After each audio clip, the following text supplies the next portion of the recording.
Now this is old. Finally tonight, we look at what is perhaps the last taboo and whether it's making a comeback. The subject is cannibalism, and it's become a hot topic of conversation since the making of the movie The Silence of the Lambs. The link between serial killing and cannibalism hit the headlines with Jeffrey Dahmer in Milwaukee, who reportedly boiled his victims. And a man convicted of cannibalism and imprisoned in Kazakhstan has been on the run for 2 years and has apparently reached Moscow.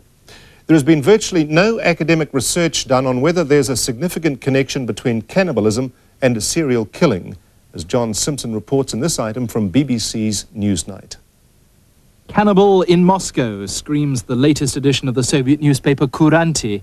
Muscovites are warned to be on the lookout for Nikolai Jumagliev, an escapee from a psychiatric hospital who has a talent for disguising himself and a taste for murdering young women and eating their flesh, and even serving it up to his unsuspecting dinner guests.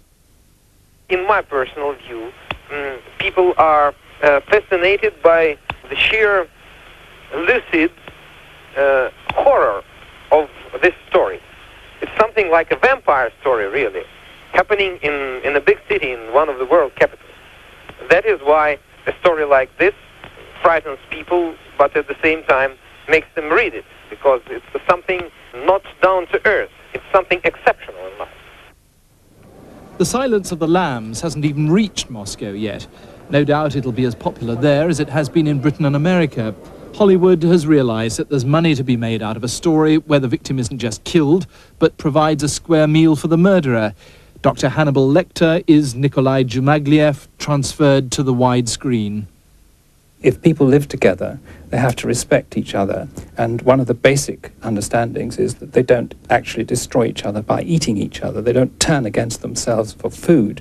They turn against outsiders. They turn against other things, other non-human, by definition, animals and plants, etc. But they don't eat themselves. To eat themselves is the sort of ultimate destruction. This is the traditional European notion of cannibalism. It's something done by black tribesmen to poor, unsuspecting white explorers in a pot. There's more than a touch of racism in this, as the white man set out to civilize the dark continent. The view seems to be that Africans aren't quite human, which is why they indulge in such unsavory practices. When the Emperor Bokassa of the Central African Empire was overthrown by the French and put on trial, his cook accused him in court of having the leader of the opposition stuffed and eating slices of him. When I met Bokassa afterwards, he claimed the French had made it all up. Certainly, when I checked his deep freeze, it only had lamb chops in it.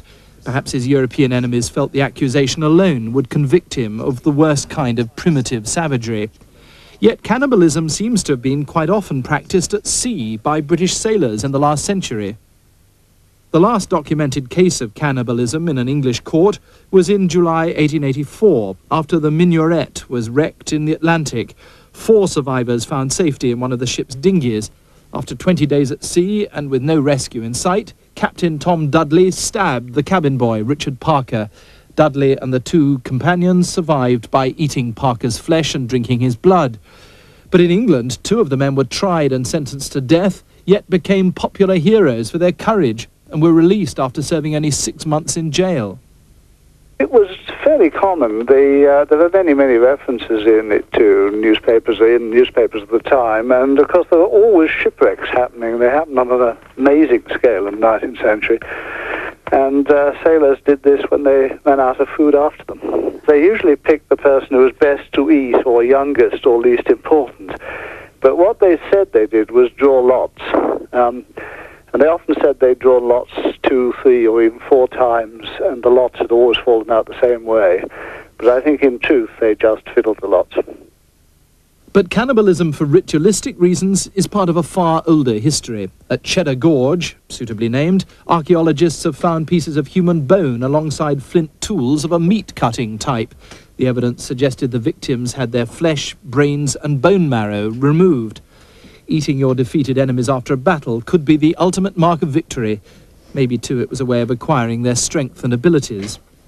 it is usually tied up with the notion of power and mystical power. It's often tied up with imposing a final degradation on your enemy by the people you've conquered. You not only conquer them, but you actually eat a few selected citizens whom you've rounded up, a few selected prisoners. And this is the kind of ultimate sign of your power and your superiority over them. The case of Jeffrey Dahmer in the United States caused such consternation not only because of the number of victims he killed, but because the American equivalent of our tabloid press immediately assumed he didn't just cut his victims up, he must have eaten them too.